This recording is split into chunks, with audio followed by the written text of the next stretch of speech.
오늘 함께 나눌 하나님의 말씀은 잠언 23장 1절에서 14절까지입니다. 마귀는 돈과 음식을 탐하는 사람의 마음을 격동시켜 죄를 짓도록 유혹하고 있습니다. 돈과 음식은 인간이 너무도 쉽게 빠질 수 있는 유혹이기에 더욱 그렇습니다. 유혹의 자리는 피하는 것이 상책이지만 때로는 의지와 상관없이 그런 자리에 앉게 됩니다. 고관이 악한 의도로 진수성찬을 대접할 때 불의한 요구에 굴하지 않고 그가 제공한 맛난 음식에 동요하지 않아야 자신을 지킬 수 있습니다. 비슷한 이유로 인색한 사람의 상에 앉지 말아야 합니다. 대접을 받는 것보다 훨씬 더 값비싼 대가를 치러야 하기 때문입니다.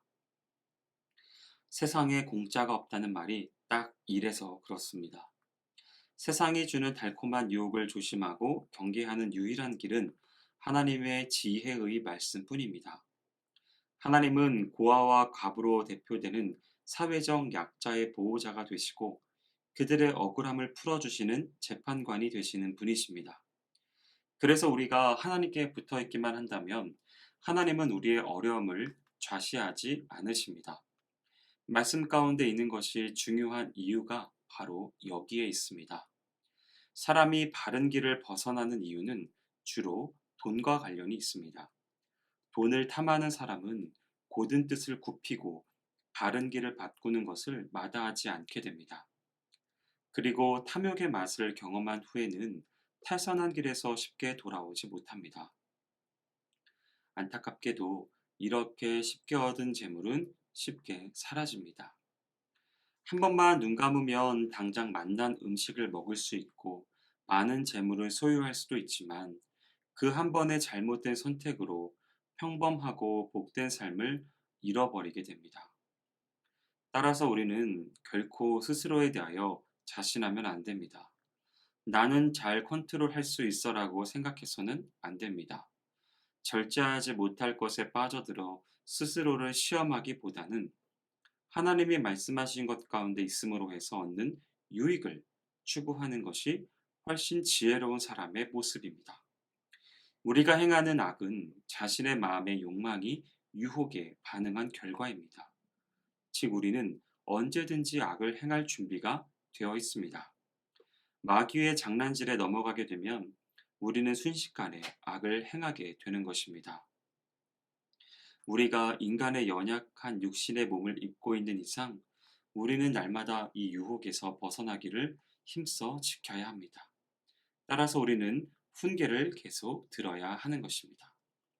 이 훈계는 이스라엘에게 있어서는 지혜요 능력이며 우리가 살아갈 때 반드시 주의해야 하는 소중한 것입니다. 이스라엘 백성들이 이집트에서 나와 광야에 있던 때를 생각해 보시기 바랍니다. 광야에는 아무것도 없었지만 하나님은 매일매일 만나를 내려주셨습니다. 이스라엘 백성이 고기를 먹고 싶다고 할 때는 메추라기도 보내주셨습니다. 하나님은 우리에게 무엇이 필요한지 다 아실 뿐 아니라 필요한 것을 알맞게 주실 수 있는 분이십니다. 그런데 우리가 필요한 것보다 더 많이 가지려고 욕심을 부린다면 우리를 돌보시는 하나님을 믿지 않는다는 것과 같은 말이 되는 것입니다. 우리는 더 높아지고 더 부자가 되려는 욕심을 부릴 것이 아니라 더 예수님을 닮기를 힘써야 하는 사람이 되어야 합니다. 나를 쳐서 복종하고 의의 열매를 맺기를 힘쓰며 날마다 성화의 삶을 살기를 결단하는 자세가 요청됩니다. 예배 때는 은혜를 받았다고 하면서 나와서는 언제 그랬냐는 듯이 똑같은 삶을 살아간다면 그것은 예배를 온전히 드렸다고 할 수 없습니다. 오늘은 분명 어제와는 다른 삶이 되어야 하며 조금 더 나은 삶이 되어야 합니다. 아울러 우리 아이들을 대할 때도 이러한 모습으로 대할 필요가 있습니다. 우리는 다음 세대들을 세상의 돈과 욕심에 눈멀어 허둥지둥하는 사람으로 만드는 것이 아니라 주의 말씀과 교훈으로 양육하여 길러내어야 합니다. 이를 부모의 역할이라 제한할 것이 아니라 우리 공동체가 함께 관심을 갖는 것이 필요합니다. 아프리카 속담에 한 아이를 키우기 위해서는 한 마을이 필요하다고 하였습니다. 부모가 자기 자식을 가르치기는 어렵다고 하는 말도 있습니다. 강팍해져만 가는 이 세상에서 우리 공동체는 한마음이 되어져서 다음 세대들을 말씀으로 함께 양육하며 길러내는 듯 동참하는 모습이 필요합니다. 공립학교에서 국어교사로 근무하면서 소년원에서 수업을 1년 동안 하게 된 서현숙 선생님이라는 분이 계십니다. 이분이 처음에 소년원에서 수업을 제안받았을 때 수업이 가능할까라는 생각을 하셨답니다. 통제 불가능, 소통 불가능의 학생들이 모여있겠지 하는 생각에 선입견이 있었다고 합니다. 그러나 막상 소년들을 대하고 나서 그들이 보여주었던 태도는 수치스러움, 미안함, 후회의 감정을 지닌 모습이었다고 합니다. 솜사탕을 선물하였는데 피식하고 미소를 지었는데 그 미소가 얼마나 아름다운지 지금도 생생하다고 하네요. 그 뒤로 만나면 수줍게 웃고 시를 외울 때면 눈빛이 순해지는 소년을 볼 수 있었고 자신이 읽은 책의 작가를 만나기 전에는 설레고 작가를 만나면 궁금한 것을 물어보느라 수다쟁이가 되는 학생을 볼 수 있었다고 합니다. 이 소년들은 영원히 뿌리까지 어쩌지 못하게 병든 존재는 아니었던 것입니다. 어른의 역할이 무엇일까요? 저들에게 너는 잘못된 패배자야 라는 낙인을 찍어주거나 스스로의 판단과 기준으로 잔소리를 하는 것일까요? 어쩌면 무한한 의미의 세계를 향해 자신의 미래의 문을 닫지 않도록 삶의 이야기를 들려주는 것이 어른들이 해야 할 일이 아닐까요? 고아들의 밭을 함부로 침범하지 않고 그들을 보호해줄 책임이 우리에게 있습니다. 괴테의 희곡 파우스트에는 온갖 쾌락을 얻기 위해 악마와 계약을 맺는 장면이 나옵니다. 문학 작품 속이지만 실제 삶에서도 영혼을 욕망과 맞바꾼 이들이 많습니다. 세상 문화 역시 그런 삶을 부채질하고 있습니다. 소유와 지위와 영향력을 향한 세상의 소리는 언제나 늘 동일했습니다. 여기에 많은 사람들이 낙오하지 않게 그리고 욕망 성취를 하기 위해 정신없이 뛰고 있습니다.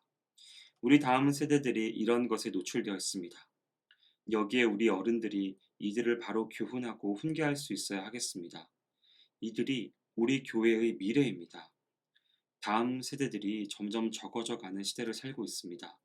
우리 교회도 이를 피하기 어려워졌습니다. 인원수가 상당히 줄었습니다. 한 사람이 점점 귀합니다. 이들을 위한 투자와 자원과 교육이 말로만 되어서는 안 됩니다. 그러기에 어른인 우리가 먼저 주님의 말씀 가운데 사로잡혀 있는 것이 중요합니다.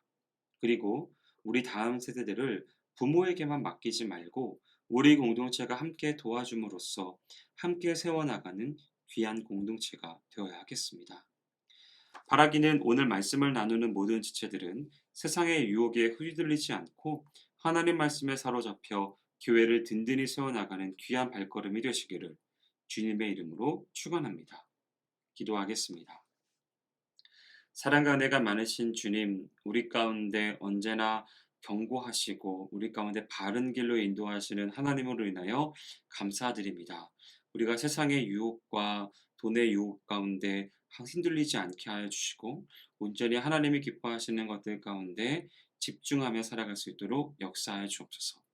특별히 다음 세대들에게 관심을 기울이게 해 주셔서 우리 공동체가 우리 다음 세대들을 함께 양육하며 주의 말씀과 훈계로 교육하는 귀한 발걸음들이 넘쳐날 수 있도록 인도하여 주옵소서. 행하실 주님을 기대하오며 모든 말씀 예수님의 이름으로 기도합니다. 아멘.